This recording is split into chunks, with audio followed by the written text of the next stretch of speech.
No, thanks, Seth. So I'm also having an eye open on the questions. At some parts, we will have maybe a little waiting time, and then I can get to the questions. But great. So I'm very excited and glad to have you here today at the New York NLP meetup, where I will be introducing to you how you can leverage any of the over 4,000 models for over 200 languages with the NLU library in just one line of code. And to understand all the power NLU gives to you, we must first understand a little bit about the Spark NLP library, which enables NLU to provide all of its powers.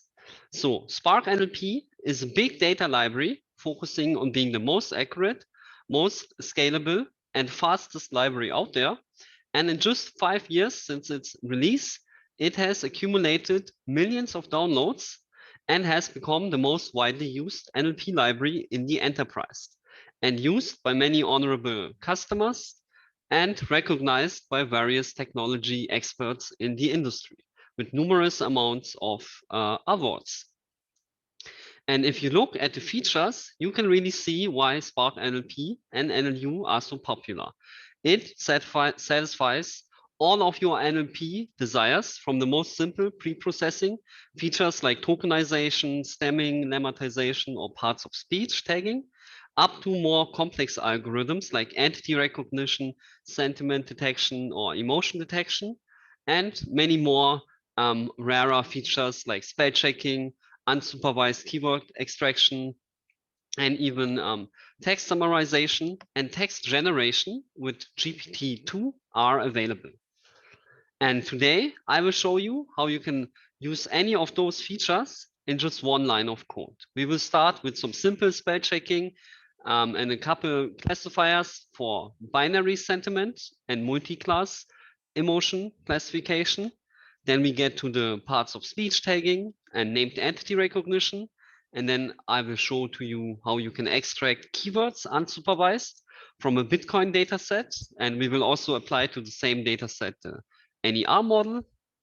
And then after that, we get to question answering with the T5 model, some text generation with GPT-2, and I will even show you how you can train your own multilingual NLP classifier from just one starting language like English, and it will be able to classify all the labels in over 200 languages correctly. And finally, I will show you the zero code environment, which is the Streamlab data science cockpit that NLU provides to you, which enables you to explore all of the models in 0 lines of code in a graphical user interface. So, but what is NLU? In a nutshell, it is a wrapper around the Spark NLP library and gives you all of the features in just one line of code. Additionally, it most recently has also added features for extracting text from PDFs, images, and docx file. And this way you are able to perform OCR, so extract the text from images, and from this text, then you can apply various NLP algorithms, all in one line of code. And of course, you can train your own models in one line of code, and you have access to various visualizations with Streamlab, and also available in the Jupyter Notebook. And this works on the most common Spark or Python data structures like Pandas, Spark, or modern data frames. But now, how does it work? It's very simple. You just need to memorize 2 things. First, there's the NLU.load method. You give it the name of a model, and it will return to you a model object. And this model object has a .predict method. And this .predict can take in any type of common Python data structure. So how would it look more concretely? You could say NLU.load emotion, and this will return to you a model object. And on this model object, you can call model.predict I love NLU, and then this will get you the predictions. And now, how would this look like in one line of code? It's very simple. If you call NLU.load emotion.predict I love NLU, then you have emotion detection in just one line of code. And here you can see, and this would be the output. You have one column for the category, which is predicted as joy for this sentence. You have the original sentence. And since this is a 4-class emotion classifier, you have the confidence for each of the other classes. So surprise, sadness, joy, or fear. And we can see that joy has the highest accuracy. And on top of this, since most of the classifiers are based on deep learning algorithms, which use NLP embeddings, you additionally have the sentence embeddings used for the classification result. And you can use this analogously with all of the common data structures. So you could say nlu.load sentiment and then .predict, and then just give it one string. Or you could predict on an array of strings, and then you get for each element in the array a prediction. Or alternatively, you could have a pandas data frame with multiple rows, and then for each row, you get one prediction. Of course, this also works with pandas series and also with Spark data frames, Ray data frames, and Dusk data frames if you want to scale in the big data area. And now, how would this look, for example, with named entity recognition? It's very simple, right? All you need to know is the right model reference, and then you just say nlu.load, .predict, Angela Merkel from Germany and the American Donald Trump don't share many opinions. And then you get for each entity in this text one row. So you see Angela Merkel is the entity, and it has the label person. Germany has the label location. American is a MISC because that's not a location. It's more like a adjective or description. And description for the person, Donald Trump. Where you can see here again, it has the correct label of person. Alternatively, if you want to get straight to the embeddings, you can combine multiple NLU models into one super big one. And so in this example, you could load the latest BERT embeddings, Elmo, Albert, ExcelNet, use for universal sentence encoder, and GLOF, all in one line, and then predict on some input string. That could also be a data frame.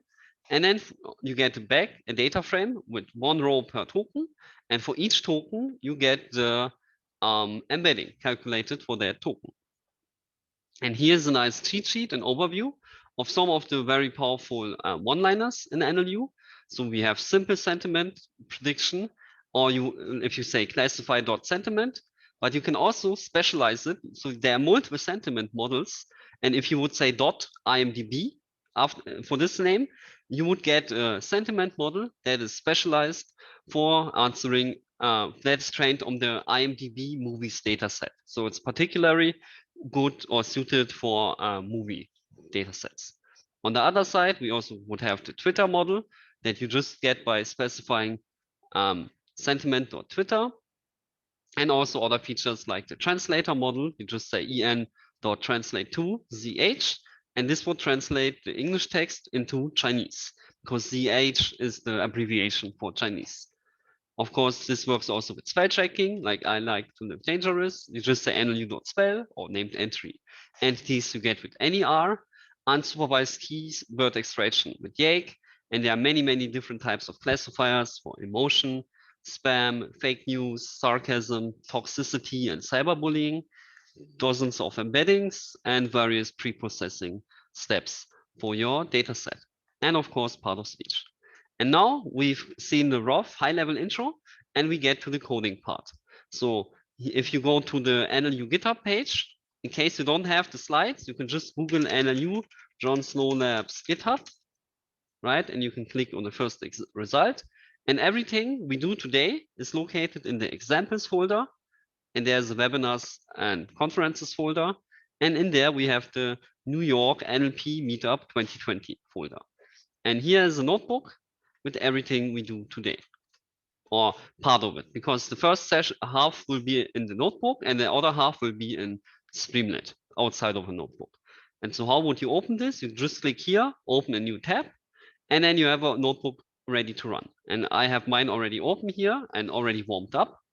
And so what you would do, right, if you open this notebook, you have here a high-level description about what's in this notebook and the features that we are covering. And first, you would run this one-liner, and this would install NLU and the Spark NLP library under the hood for you. And then you could just run import NLU, and we can get to the fun. So how would we do spell checking? Right, it's very simple. All you need to know is you say nlu.load, and then you put the name of the model, in this case spell, and then you say .predict I like peanut butter and jelly. Right, we can run this again, and after a couple of seconds we see a model is being downloaded and loaded into RAM also, and we can see for each token here's the original version, and on the side is the spell check version. So leak is like, pentut, Buddha, I can maybe zoom it a bit. Whoop. And peanut butter is also correctly checked, and so on. And so we can use this, of course, on multiple inputs, right? Let's make this a string.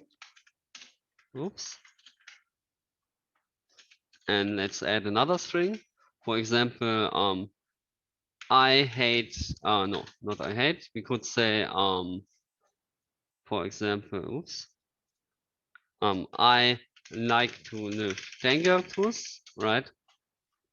And now we get, after a couple of seconds, first of all the tokens for this sentence checked, which we can see from the zeroed index. They all belong to the first sentence.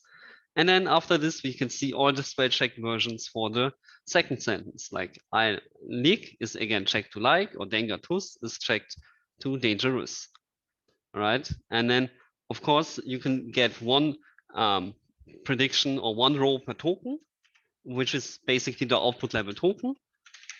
But we could also specify output level to document, and then we get, if you don't want one row per token, you could say output level is equal to document, and then you get one row per input sentence. And then you have here the document column, which is basically your input string, and the spell check column, where instead of having one row per token, you now have them all as array. So this, depending on the use case, could be the proper way to do things. So on the other side, right, we have the nlu.load sentiment, and this will get our sentiment prediction. And in this case, we predict on the string, I love Nlu and rainy days. And so after a couple of seconds, we see, aha, the sentiment of this sentence is positive. And we see, aha, the confidence is 99%.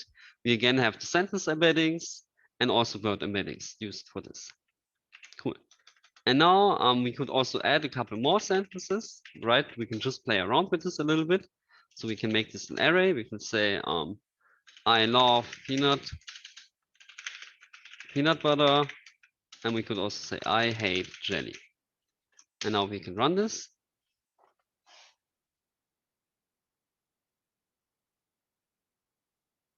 And yeah, after a few seconds, we see what is being downloaded. We see, aha, I love Nlu on rainy days. That's positive. I love peanut butter. That's positive. But I hate jelly is predicted as negative. Perfect. Cool. And on the other side, right, the next simple intro feature is part of speech. And part of speech is basically, it assigns for each token in a sentence a grammatical label, right? And here's a list of all the labels we could assign to a token with an example. And in NLU, how would we do this? We just say nlu.load POS, which is the name of the part of speech model. And then we give it some input string. And as a result, we get one token with the label for each token basically. And we see, aha, and part of speech is an NNP, or has the NNP label, which stands for proper noun or singular. Or we can say grammatical is a JJ, and then we can check, what was the JJ again?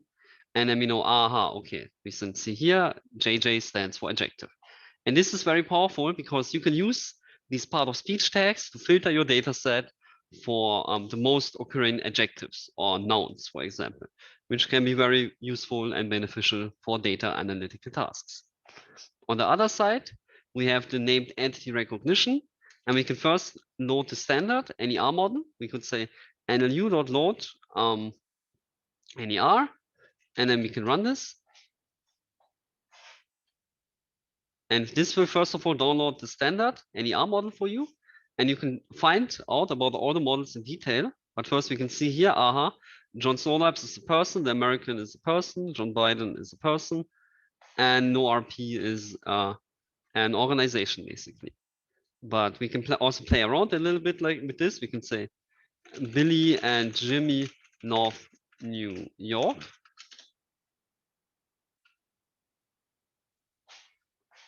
And then after a couple of seconds, we see Billy and Jimmy is picked up, but New York is not properly picked up. But and so why is that? By default, we're using a pretty, so you can see here, the model that is being downloaded is pretty small and it has the SM suffix. And so if you want, we could easily though switch for a more accurate model and a larger one. For example, we could use the bird model. And for this, we just need to say nlu.load ner.bird. And this gives us, instead of the glove-based NER model, the bird-based NER model. And in this case, we see, New York is being properly picked up. Cool. And so there's a lot of documentation about the models we have here. We could go to the, let's go to the NLU docs. And we need to go to the model hub. So over here, we have the model hub. And this is basically a database of all of the NLP models available in Spark NLP and in NLU. And so if you're curious what model is being loaded, you can take here the name and insert it. And then you find the exact model documented that we're running right now. So we see here, this spell is the ner.bird spell or model name, basically. And we can see here, sometimes there are metrics and you can see basically extra docs over here, right? And then before that, if we use the different NER model and we can compare again, this one had worse performance. And we see, this is using a separate model and we could search it also here and find the documentation page for this particular model. Cool. And so now let's take a look at some of the transformer-based models. So with the recent releases, many purely transformer-based classifiers has been added. Usually how our classifiers work is that we provide some deep learning embeddings. And on top of the embeddings, we train a custom classifier that based on the dimensional embedding of the words will classify how the tokens should be embedded. But these usually are then two separate models. But with the most recent releases, we have added sequence-based classifiers, which basically include the embeddings plus the classification model in one large model. And then basically you don't get any embeddings anymore and only the classification result. And so in this example, we load the bird sequence classifier for finance. And here we have the documentation link right away. So we could check it out right here. And we can see, this is a fine-tuned model, a fine-tuned bird model for financial sentiment. So it's optimized to predict the sentiment of news. Before that, right, we saw there's movie-based sentiment, Twitter-based sentiment, and also general sentiment. And this here would be the finance-based sentiment, right? And then we can make another cell here, right? So in this case, we didn't make it a one-liner because now we can recycle this object. So we have the sequence pipe, and now we can make this an array of inputs and add a couple things. So we could say, let's analyze the sentiment of another string. So for example, we can say BTC is doing quite well.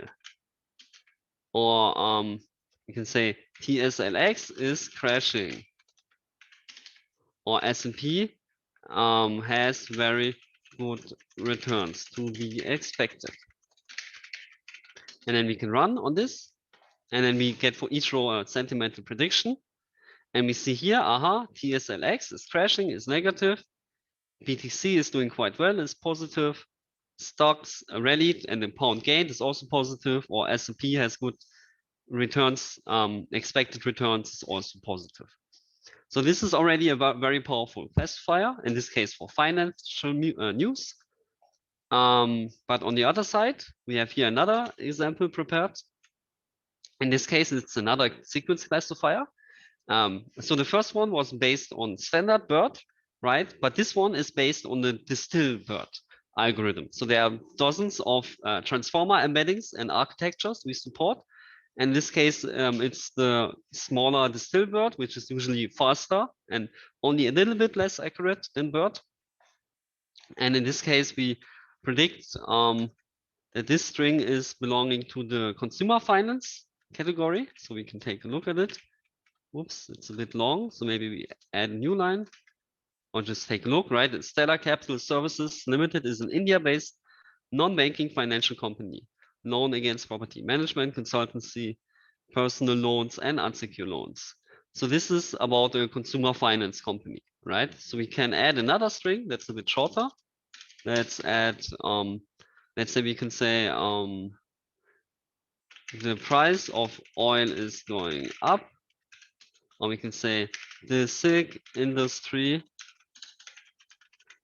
is seeing new profits, or we can say the organic food industry is expecting large returns for the increased demand in bananas, right? And we can run on this, and now we can classify for everything the industry, right? What type of industry does this belong to? So in the first case, we know it's consumer finance. And the second one is internet and direct marketing retail. The third one is about asset management and custody banks. And the third and last one is about packaged foods and meats. And of course, we have another classifier model that's related to the banking domain. We can check out the documentation page over here. And we can see, aha, this is tuned or trained on a Distilbert model. And it predicts a lot of entities or extracts many types of data from your text, all related to the banking domain, right? And we see it ranges from activate my credit card to ATM support, age limit, card linking, and so on. So many different types of labels. And here you can also see the general benchmarks achieved with this model. So overall, it has over 90% accuracy for most of the metrics, which is pretty decent. And so in this case, right, we are asking, I am still waiting on my card, right? And the model predicts, aha, this is about card and arrival. Or we can add again a couple more strings.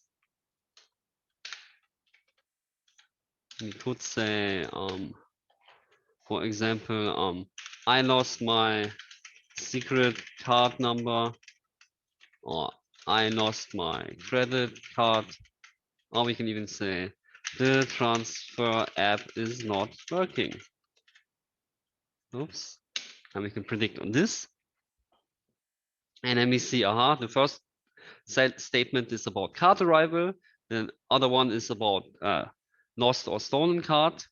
The other one is about topping up my card. And the final one is about a failed transfer. So that's already pretty nice and good to play around with. And now, so the first classifiers here I showed you were sequence-based classifier. They give you for each sentence or for each string basically one label, because a sentence is basically considered a sequence. It is a sequence of tokens, and thus we predict for the entire sequence one label. But on the other hand, we also have transformer-based token classifiers, which are similar to the named entity recognition or the part of speech tagging, which basically give you for each token a label. In this case, right here with the en.ner.stocks ticker, you can check again the docs, but it's basically a model that gives you that extracts entities related to stock ticker symbols, right? So the names of stock symbols, basically. And we can say TSLX and MFST are great stocks to buy. And now it loads a couple of seconds.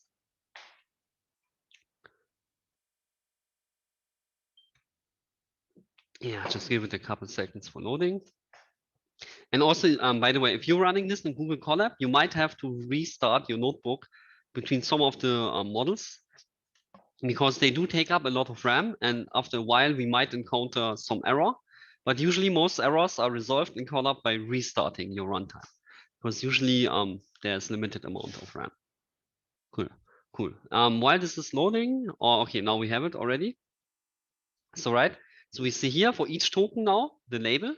O means it hasn't been labeled as anything, and if it's not O, and usually if it's I ticker, right, then we know, aha, this token is related to a ticker symbol. So TSLX is the Tesla symbol and thus has this label, or MFST is also a ticker symbol and is labeled accordingly. Cool. Now you also have models for extracting data about time, basically, which we refer to as the en.ner.time model. And you can again check out what is it predicting. And it is actually catching a lot of different entities related to time. So it can get whether a subpart of your string is referring to a period, a year, a calendar interval, a day of the month, and so on. I know this is loading a little while. And so let it load.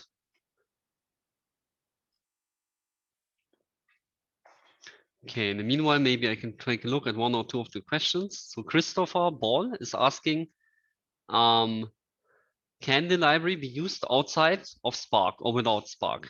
So right now, to run all of this, one dependency is that you have Spark installed. You don't need a big data cluster to run this, but you definitely need the Spark library installed to make this all runnable. Okay, so Tom Brown is asking how much RAM and CPU is usually required. And this very much depends on the model you're running, right? Right now, if you look at this model we're loading is very large and also takes a bit of time to load because it's based on a sequence classifier and it's a transformer model. So for each task, we have multiple models. We have multiple sentiment models, multiple NER models, and they range from very small requirements like less than 1 GB of RAM or 1 or 2 GB of RAM, and you could run for almost any task a model. But there are also models for sentiment. Let's say there's a 200 megabyte sentiment model, but also a 3 GB model. And the 3 GB model is slower but more accurate.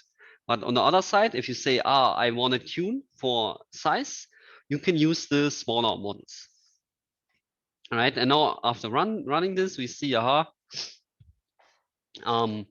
model training was started at, and then B period is at this time, and it took 3 is a number, and then days from Tuesday to Friday. And then we see for each of these tokens what time of what time label they basically get. Cool.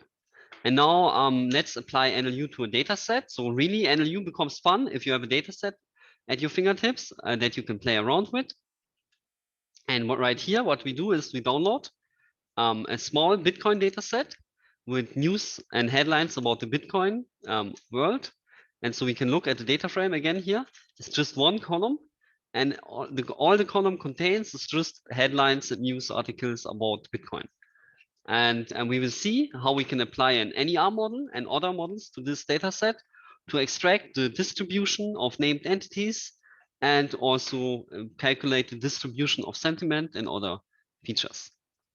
So how would we now apply this an NER model to the data set?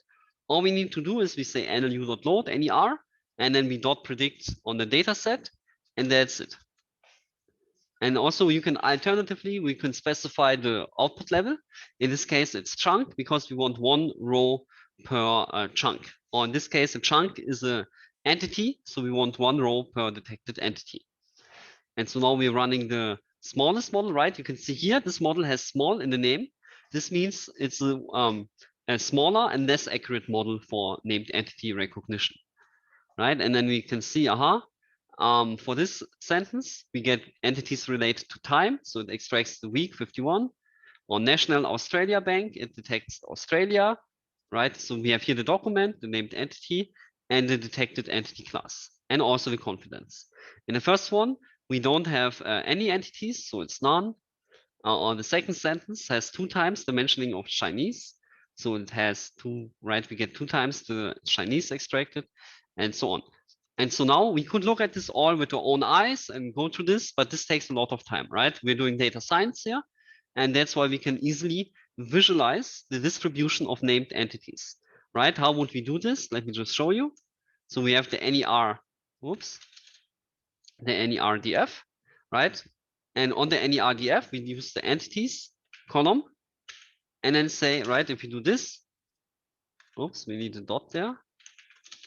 If we do this, we just have one column with all the entities, and then we can say value counts. And then we get a count of how often each entity occurred in the data set. And we see, aha, it has 36 mentionings of first, 34 of US, 23 of Bitcoin, 17 of Chinese, and so on. But now we can also visualize this. We can take the top 100, and then we can say dot plot, dot bar, and then maybe give it a fixed size, or we just plot it like this. And now this gives us the, oops, okay, this is a bit too small, right? We could take the fixed size, increase the size a bit. And what we get as an output is a plot where we have all the distributions of all the named entities visualized, basically. So we see first is occurring 35 times, US is occurring almost as often, Bitcoin, Chinese, UK, and so on. So now we can already see how powerful NER algorithms are.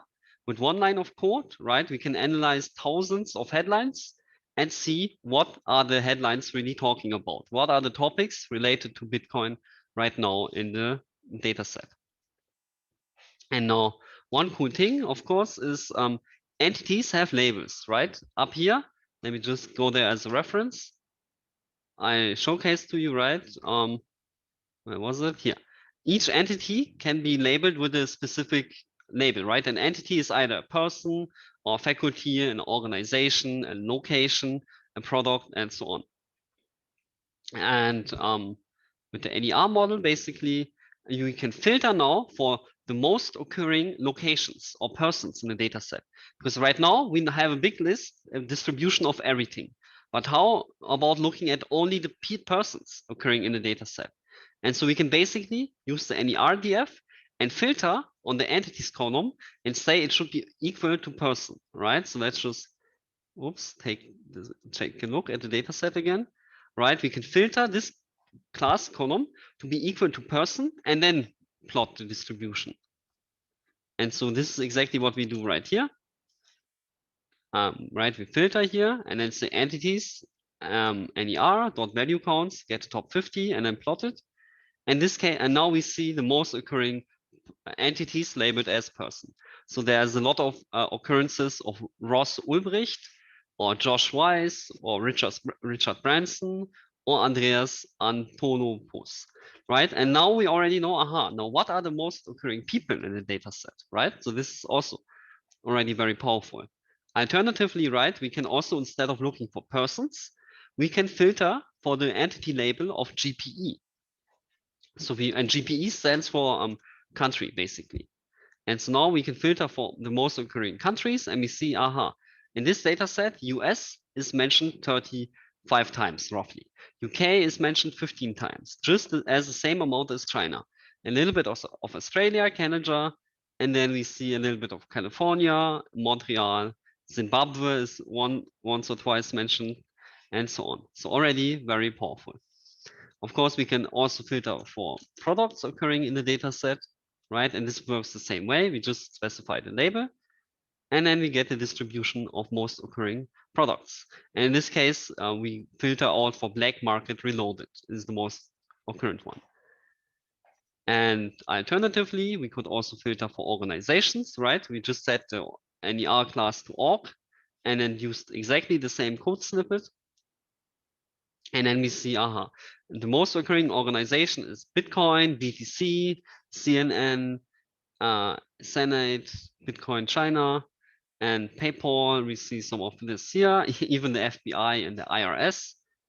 So a lot of features and visualization power we have right there. Cool.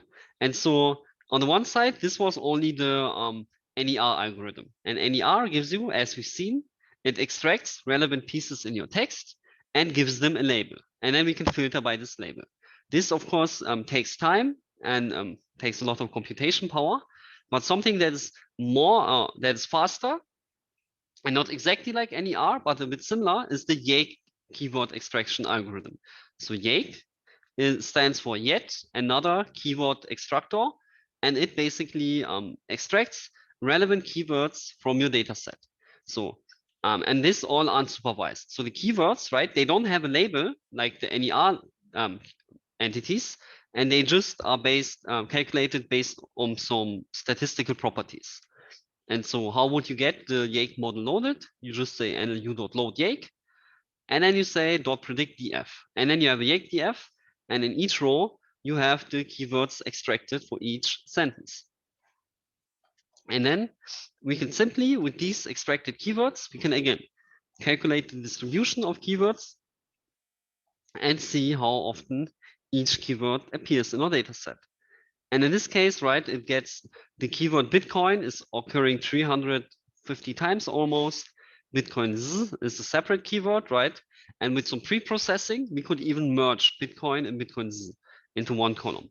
And then we also have price or accept Bitcoin and so on. And so Yake is really powerful, and you can also tweak it a lot. So all the algorithms and models downloaded, you can easily tweak. And how would you do that? Let me show you. First, you need to load a model into an object. Let's say Yake model, and then save this. And then on the Yake model object, you can call print info, and this will tell you which components are inside of this pipeline. Because usually if you have an NLU model, it is a stack of multiple NLU components or objects basically. And you can see in here basically how you can also configure each of them. So in this case, you have the Yake keyword extraction model you can tweak. And basically all you need to know is you write Yake keyword, and so the model and the name of your object with the pipeline. And then you can simply index it like this, and then set a keyword, a parameter. So right here, oops, you have the keyword you can set, and also for each, the parameter, and for each parameter, you also have an explanation. And so in this case, we can set the number of keywords to extract. That's usually fun to play around with. Higher, oops, sorry, it's actually n keyword size. This is how you set this parameter. We say at least get us always 3. And we can also configure the length of the keywords basically. And this is configured with the min n-grams keyword. So let us know instead of, right, because most of them are 1 or 2 word long or 3 word, we can now force the model to make each keyword up to 3 tokens long. Right, let's take this. And then we can set the min and the max. Let's say, so we want always 3 keywords extracted. They should always be at least 3 words, 3 n-grams long, up to 5. And now we can run this again. So now the model is configured. And we just need to say, we predict with this new pipeline. So we say Yake model dot, predict. And then we store this in a Yake df. And take a look at it. And now we see, right, compared to what we had previously, instead of having always 1 token, we now have keywords of longer length. They are always at least length 3 or even longer, right? And now we can see how this influences the distribution of keywords. So we can calculate a new distribution of keywords. And we can see, now it looks very much different, right? Instead of Bitcoin as a keyword, right, before that, Bitcoin as a single keyword was allowed, and that's why we had mostly Bitcoin. But now this is not allowed anymore because the minimum length should be 3. And so here we mostly have keywords of length 3, like Bitcoin news in review, or actually that's even 4. So that happened quite a lot of times in the text, right? Or news in review has been also found many times in the data set. And so this way you can tweak and find various amounts of text and information in your data set. Cool. And now, so this was the Yake algorithm. Now to something different. So how would you? Now we have this, so we still have the same data set, right, with Bitcoin news. How would we predict the sentiment on that? It's again very simple. You just say nlu.load and then input the parameter sentiment, and you say .predict df, and then you get back a new data set or new pandas data frame, and for each row in the data set, you get the sentiment predicted. So let's wait a second for that to calculate. And now we can see, right, the first headline, Bitcoin update, will price leaders down, is negative. Or Bitcoin level is weak, something is negative. Or this headline is negative, this is negative. Or Bitcoin trade update, open position is positive. So now, right, we have all the sentimental labels for each row in our data set. And from this, in the same fashion as before, right, we can use the sentiment column and get the value counts from that sentiment column and say dot plot dot bar, and then we get from this the distribution of sentiment in the data set. So we see mostly in this data set we have negative news, and then a bit of positive, and very little bit of neutral news. Cool. And then alternatively, right, you could also use the emotional classifier, which instead of giving you the binary emotional sentimental labels, the emotional classifier will give you 4 types of labels. And we can simply load it again with nlu.load emotion, and we give it the data frame, and this will give us back the emotional data frame. And so now we let this load.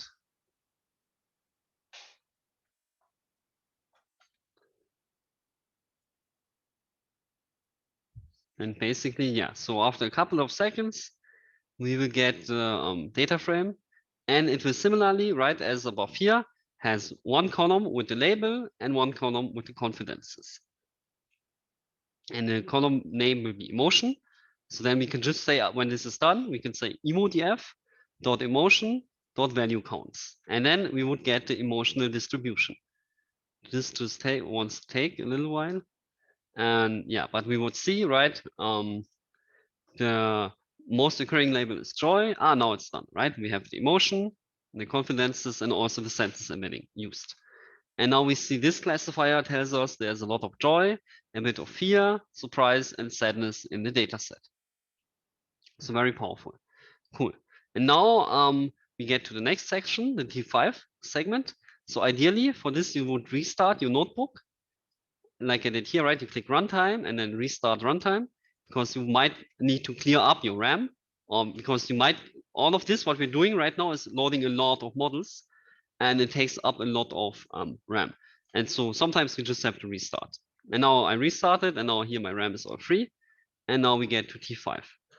So what is T5 actually, right? T5 is a transformer model trained on a large corpus of data and on also a large amount of NLP tasks, ranging from sentiment classification, question answering, and translation, and also various semantical and NLP tasks, basically. And so what we will do right now, first, we will see the difference between closed book and open book questions. So what's the, and you can basically, when you ask a transformer model a question, you always need to differentiate between closed book and open book. So a closed book question is like a question where you are not given any additional information. You just have the question, and from this question, you need to draw the conclusion. So a simple example is, who is the president of Nigeria? And we can ask this T5, right? So all we do is we say nlu.load en.t5, and this gives us a model object, right? In this case, it's a T5 model. And then we can use this to say .predict who is the president of Nigeria. And after a couple of seconds, T5 will tell us Muhammad Buhari is the president of Nigeria. Or if we want to ask it, what is the most common language of India? We can run this again. And we can see, it's Hindi. Or of course, we can say, what's the capital of Germany? And it will tell us Berlin. Nice. So these are the simple questions. You just give a question and that's it. But for an open book question, you give the model an additional piece of information or some context. And you are asking a question about the context. So in this case, right, you could have the question, Peter's last week was so terrible. He had an accident and broke his leg while skiing. And now this is the question, and about this, this is the context, right? This first sentence is the context, and about this context, we ask some questions. And so the first question would be, why was Peter's week so bad? And then we would see, he broke his leg while skiing. Maybe I can make this larger. Let me just run this again. Okay, sorry. I need to load this model first of all. And then we can run this. Oops. Okay. And yeah, and to ask T5 a question like this, you always need to combine the question and then followed by the context. So this is why we concatenate here the question 1 plus context, and then we say again question 2 plus context. So T5 will know what we're talking about. Okay. So we give it again a couple seconds for loading. We can drink a little bit of tea, and then we would get the T5 model outputs in a couple of seconds. Yeah, the next examples we might just skim over because we don't have the full time to run everything, but we can just look at the outputs. And so let's see. In the meanwhile, while this is loading, we can maybe take a look at this example. So so take a few seconds to read this mini article. So it's copy pasted. It's a copy pasted article from the BBC articles, and it's about Alibaba founder Jack Ma. And he basically made an appearance after hiding from Chinese regulators who wanted to crack down on his empire. And his absence had fueled speculation over his whereabouts and increased official scrutiny of his business. The billionaire met 100 rural teachers in China via a video conference meeting on Wednesday, according to local government media. And then we see Alibaba shares surged by 5% on the Hong Kong Stock Exchange market. So before we get to this, we just take a quick peek at what we ran previously. So now we can properly see the output, right? We can see why was Peter's week so bad? And we say he broke his leg while skiing. And so this was, right, this is the answer of T5. Right, or the other question we ask is how did Peter broke his leg? And he says he broke his leg while skiing, right? So we see, aha, T5 can understand the context of this string and answer a question about it. And the same thing we see here in action. So we give T5 this string, this context. The context is the news article. And about this news article, we will ask a couple of questions. So the first question we ask is, who is Jack Ma, right? And then we can look at the answer, Alibaba Group founder. Or the other question is, who is the founder of Alibaba Group? And in this case, T5 tells us, it's Jack Ma. So it learned from this article. Or we can say, when did Jack Ma reappear? And it says on Wednesday. And if you check, he reappeared on a video on Wednesday. So we can ask questions about the article without reading it, right? This is very powerful. Or we can say, how did Alibaba stock react? And it says they surged by 5% on Hong Kong Stock Exchange. So we see, it learned this piece of information, right? And gave it back to us. Whom did Alibaba meet? 100 rural teachers. And also, who did Alibaba hide from? 100 rural teachers. And this is slightly wrong. Usually, so sometimes the predictions are a bit random in T5 because there's always a bit randomness, but usually it should say here from Chinese regulators. But okay, nice. So this was the T5 model for question answering. And on the other side, there's also another T5 model for text summarization. So condensing a long article into a very small one. And how would you get that? You would just say en nlu.load, en t5.base, and then you get the T5 multitask model. Because besides summarization, it also supports all of these tasks that are listed here.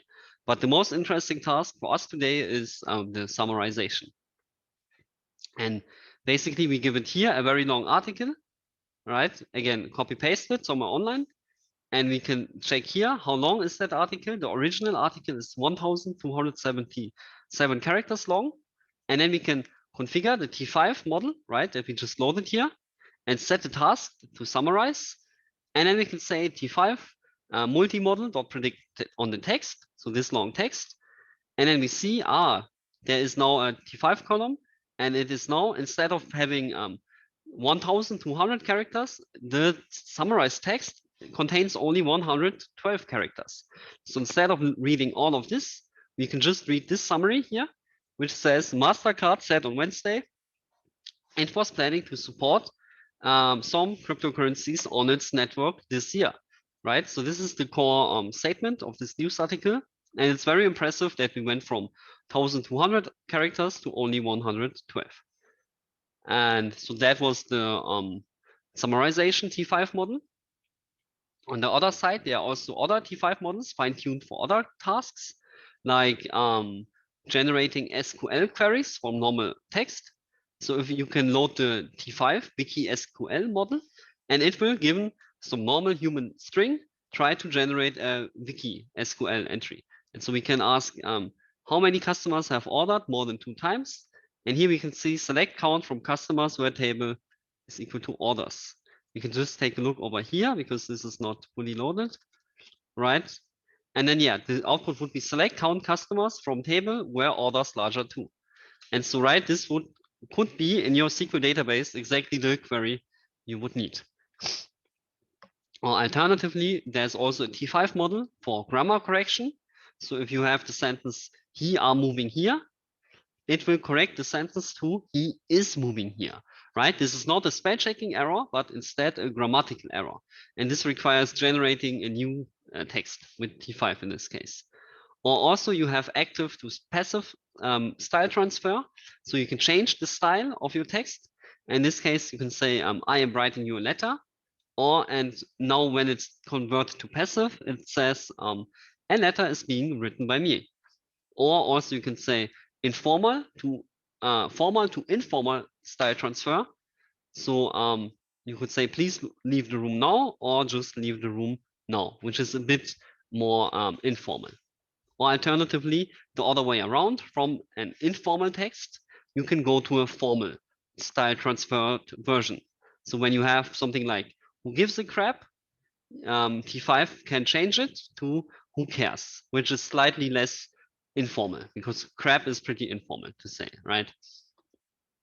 And then alternatively, also you have the passive to active style transfer. So if you have a sentence like a letter was sent to you, it will be corrected to you sent a letter. Okay, cool. And so if you ran all of this, you would again have to restart your notebook, but we didn't do that or didn't have to do that yet. And so next we have the GPT-2 model for text generalization, which is also very interesting and powerful. It basically gives you the GPT model trained by OpenAI and lets you generate text with it. And you have various parameters you could tweak on it for generation purposes. And let's just load this and see if we can run this, but this takes a bit of time. And here. So while this is loading, right, you can set basically how many characters you want to generate with the GPT-2 model by just saying set max output length to 45. And then you could give it some text to generate from. So you can say, explain the plot of Star Wars.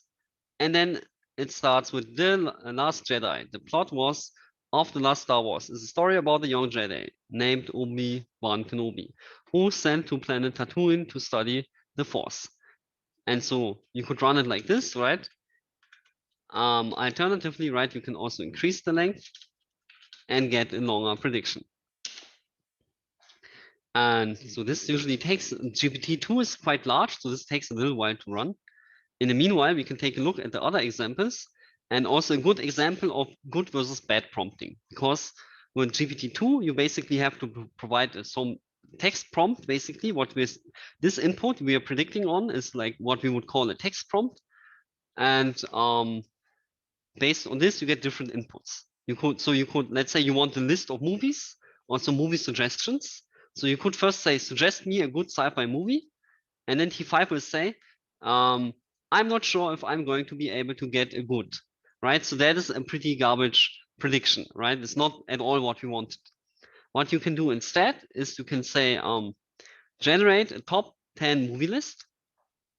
And then you say number 1, Terminator, Matrix, number 2, Terminator, number 3, and then fill in the blank. And then GPT-2 will actually understand what you want from it and fill out the blank. So it's right, this is the beginning, and then it completes the tree with the Hunger Games. Then it says number 4 would be The Dark Knight Rises. Number 5 would be The Lord of the Rings, number 6, The Hobbit, number 7, The Last Crusade, and at 8 it stops because we have set the max output length to a quite low value, right? If we increase it, we would get more movie predictions. And we can see here, right, how would this explanation of the Star Wars plot look like if we continue the length? It would say he is sent there by Jedi order to study and learn the Force, but he is not able to do so due, and then again it stopped there because we limited the amount of tokens to predict. Cool.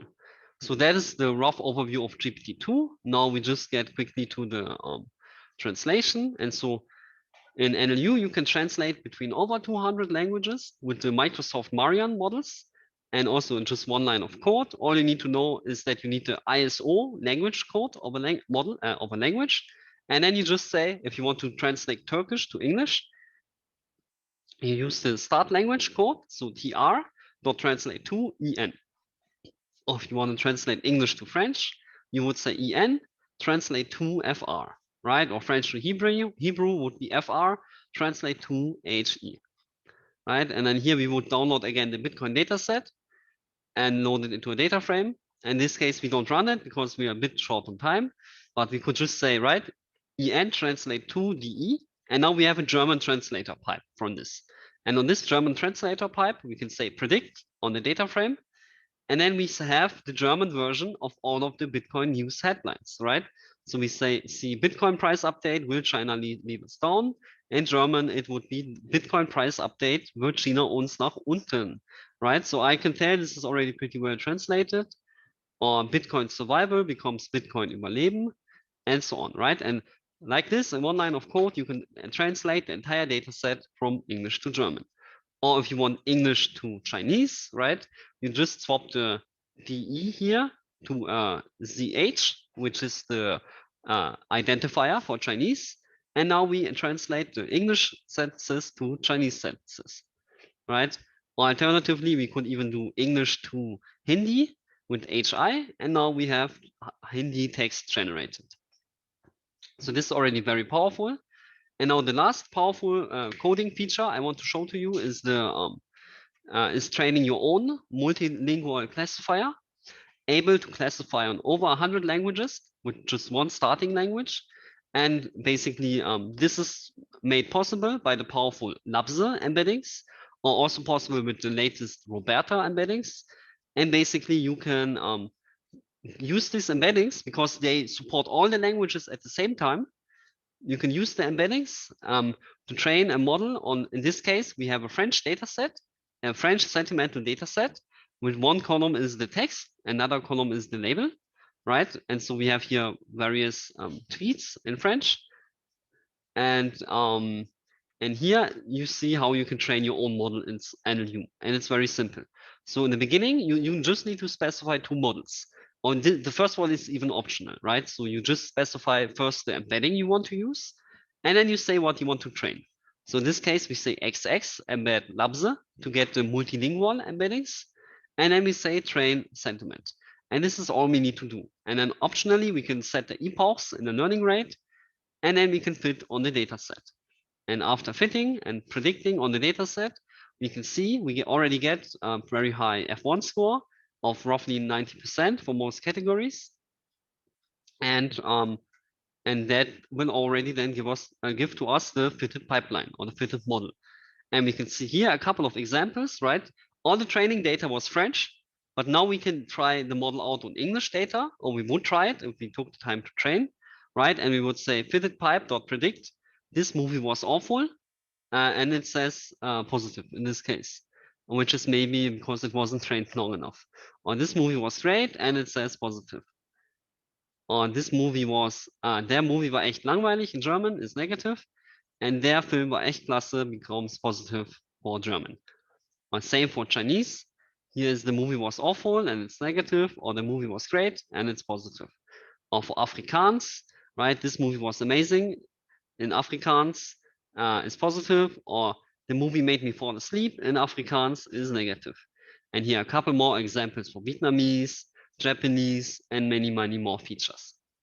So this is the end of the coding segment for today. So here's again a lot of more relevant resources I encourage you to check out. We have the Model Hub, which is basically a database of all of the soon to be 5,000 models in over 200 languages. You can filter here by the class, by the task you want to perform. So if you want to do lemmatization, this gives you all the lemmatizers. If you want to look at the classification, you filter here, and now you have all the classifiers. And then you can also filter by all the languages we support. Cool. And now we get back to the slides and do a little recap of what we just learned. And then we get to the Streamlit section. So NLU and Spark NLP give you dozens of features ranging with over 4,000 models in over 200 languages, ranging from translation, summarization, question answering, emotion detection, and various text classification. On top of this, you have various methods for cleaning your text, like spell checking, normalization, or stop word cleaning.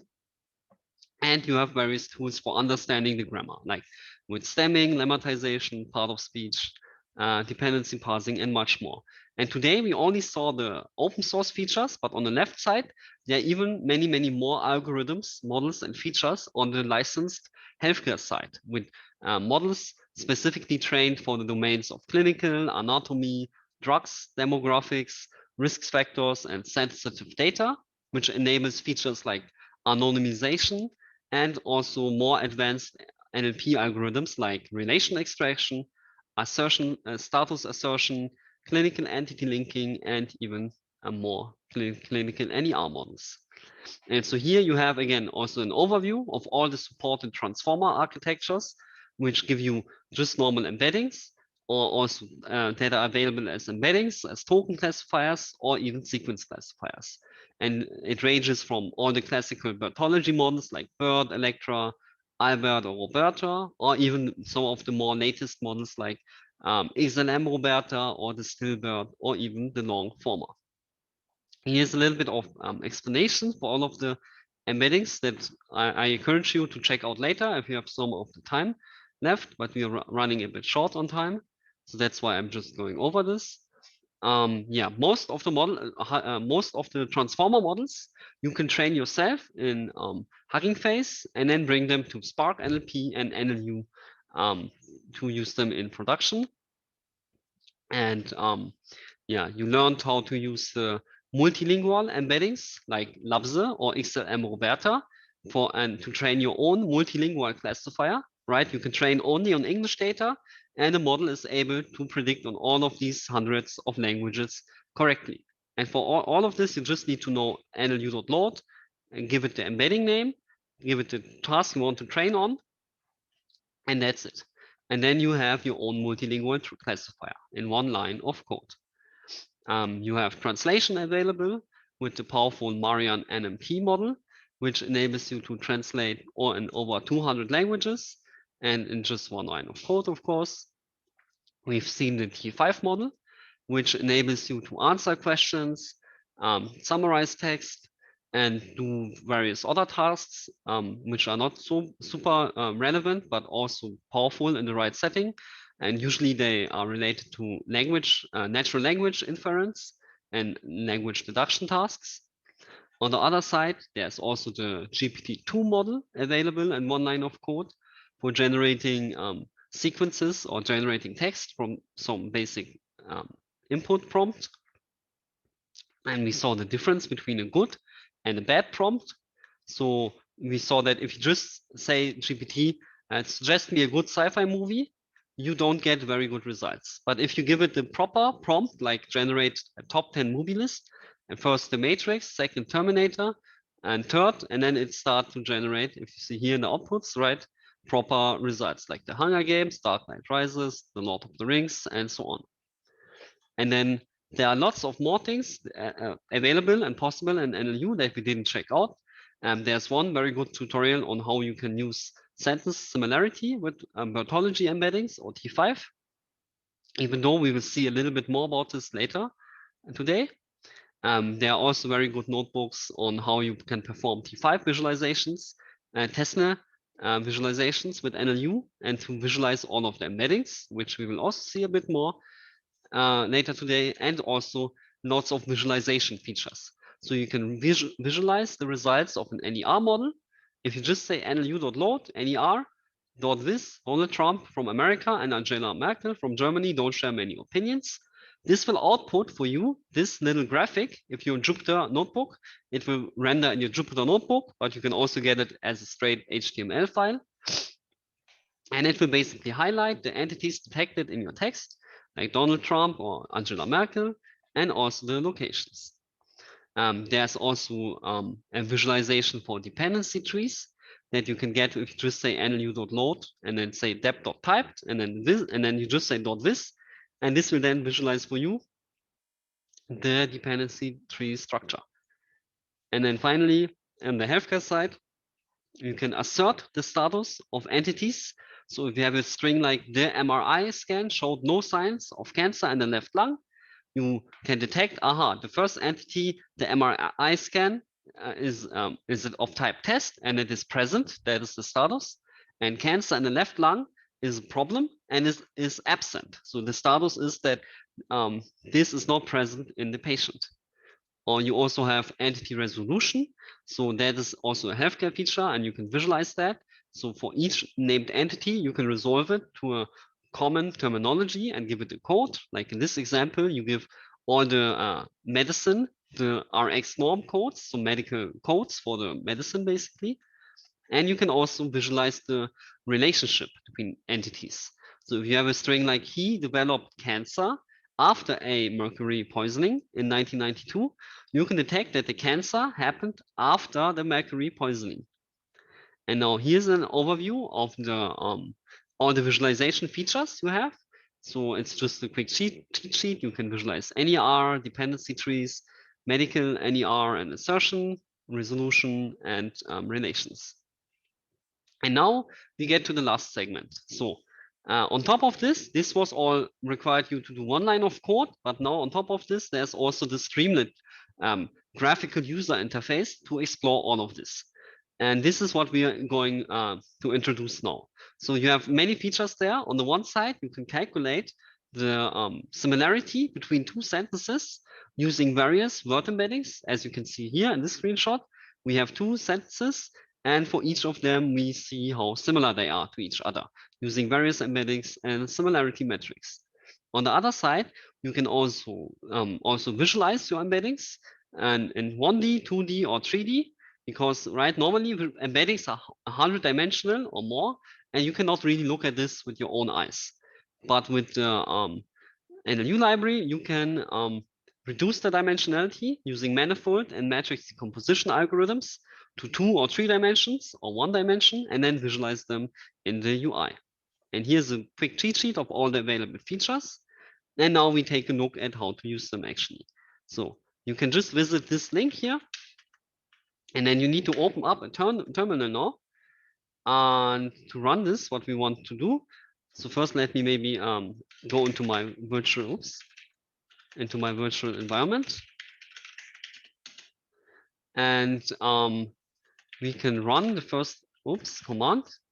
So we can copy this here, right? All we need to do is, this is a public script we can run, and we can say Python -streamlit, and then copy this. And now what we get is a little pop-up of the graphical Streamlit interface. So this takes a couple of seconds to load. In the meanwhile, we can just go over the docs really quickly, right? So for the Streamlit visualizations, you need to install additionally the Streamlit library and also sklearn and Plotly.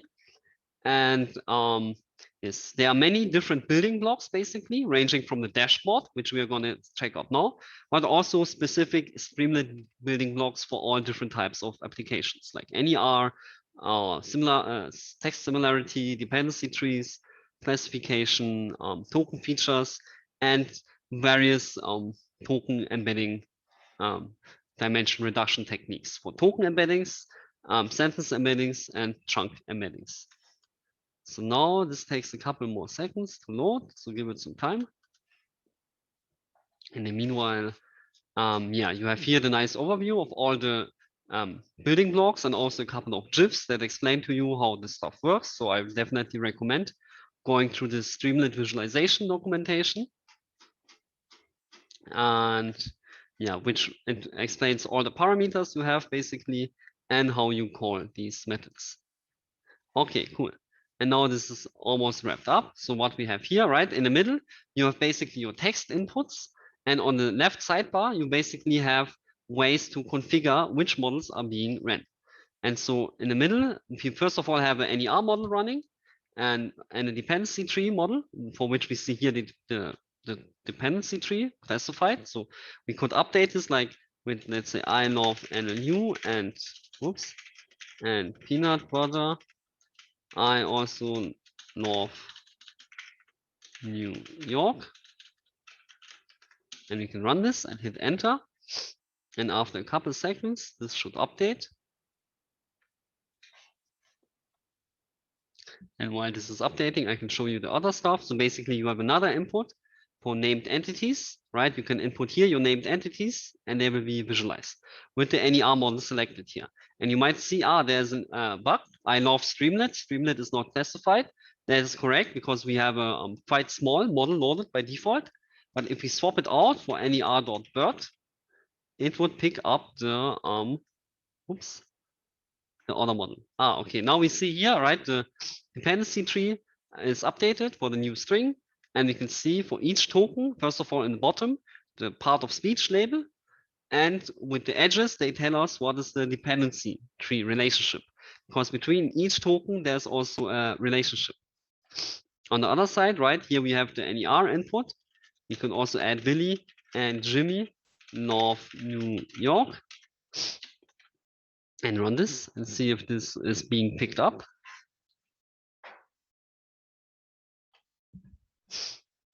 And so this takes, nice. And we see, right, Nlu is being picked up. Streamlit is missing. Billy and Jimmy are a person. And then New York is not being picked up. But now we can try out a different NER model. So we can say ner.bird. And then instead of the previous one, we get the NER bird one. So now give it again a couple seconds to update.